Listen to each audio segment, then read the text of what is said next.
thank you for taking time out of your day to chat with me today, I'm Danielle. psyched.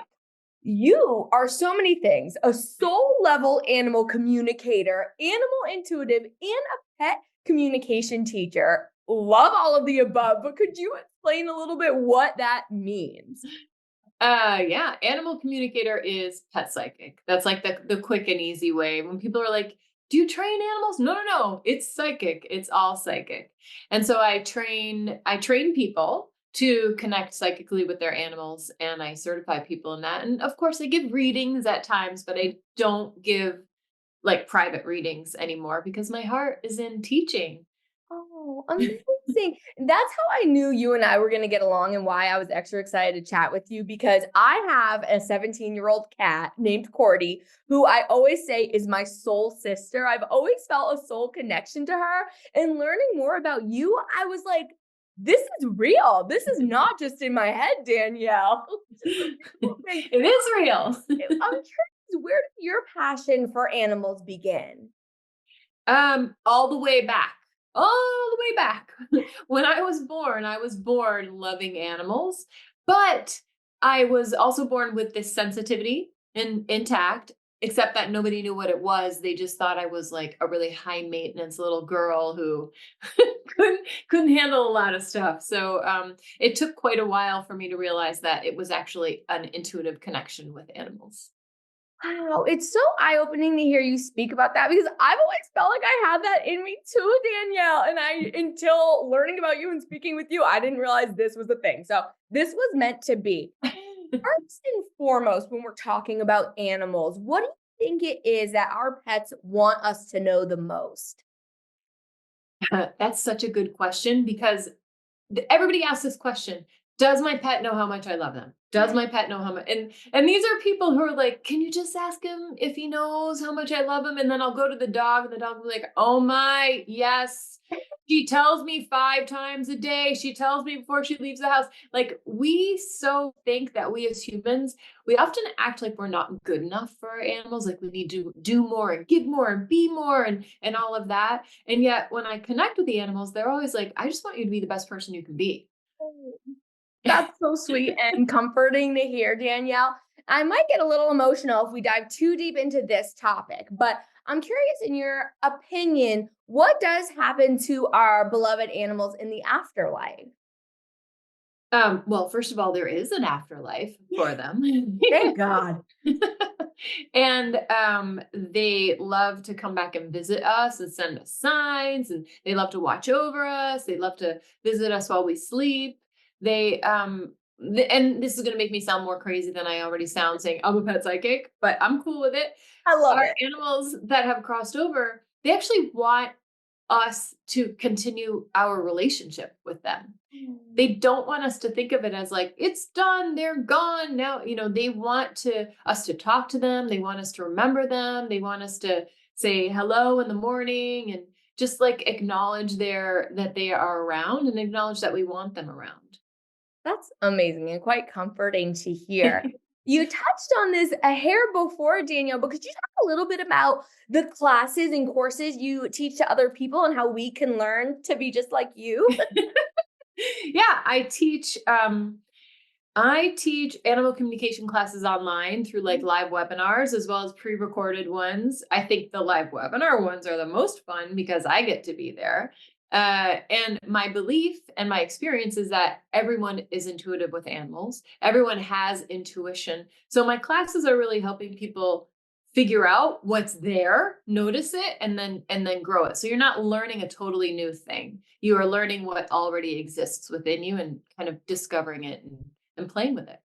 Absolutely. It's so interesting that you put it that way too, because a while back I spoke with John Edward, who is a medium, a Yeah. psychic medium, if you will, and he described what he does in almost the exact same way as you did is it's already within you. It's just something you have to learn to hone in on and build. So that's really cool that the same's with animals.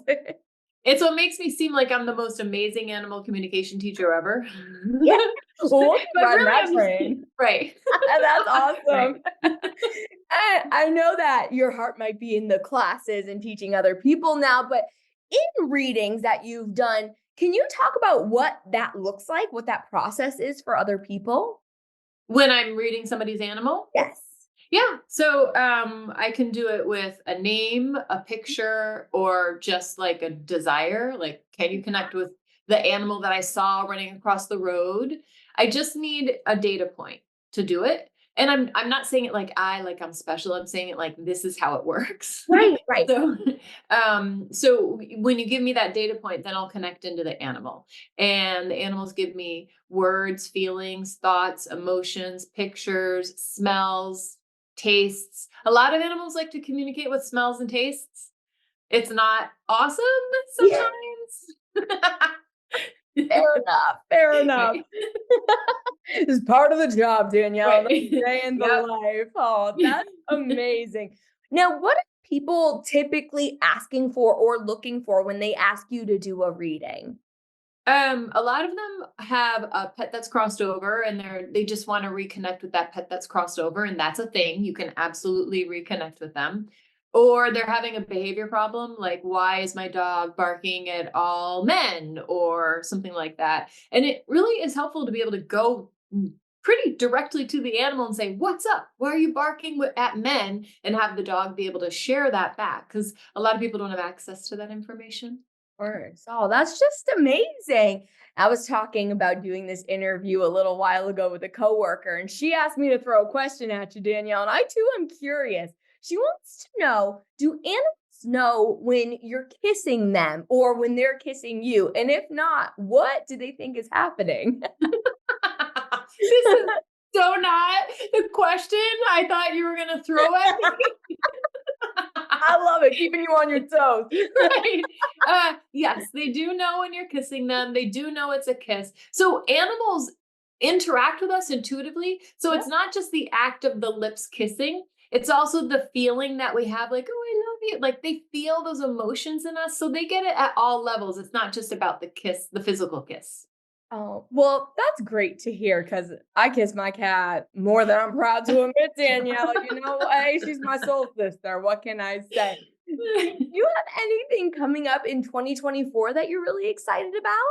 Oh, I do. In the beginning of 2024, I am teaching my beginner animal communication class, actually. Amazing. How can people look into that, find more information? They can go to my website, daniellemckinnon.com, and right there it'll say, take the beginner class. And I think it starts toward the end of January. And it's my favorite thing because I love watching people when they do it and it actually works and their faces go, what? And it's like the coolest thing to see people realize that they can do it.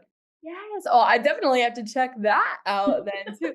Another thing about you is you are quite the viral sensation on social media. Lots of TikToks. I see you on Instagram as well. Do you enjoy that world of things as well, Danielle?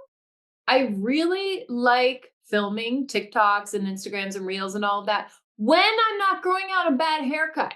Mm. We I'm all been serious. there. This is crazy hair right now, and I won't film until I get the haircut in a few days. So I do love it, but I can't do it with this. This is crazy hair. I love that. I'm honored you still did this video with me and I did. Celeste. I I keep think the seeing hair looks great. Well, thank you. Thank you. That's awesome, Danielle. Well, last but certainly not least, I have to ask this since you're a fellow Mainer. Of course, here in the state of Maine, our state motto is the way life should be. So I would love to know, according to you, what is the way life should be? Um, Waking up at 5 in the morning with my husband and taking my dog Tuca, who's right there, to Long Sands Beach and throwing the ball while the sun rises. That is my favorite thing about Maine, and it is my dog. It's just the three of us. We love it, and that's what it's all about for me. Oh, that's a perfect answer. I like felt like I was there with you when you described it. That was beautiful, Danielle. Out of curiosity, before we part, how many pets do you have?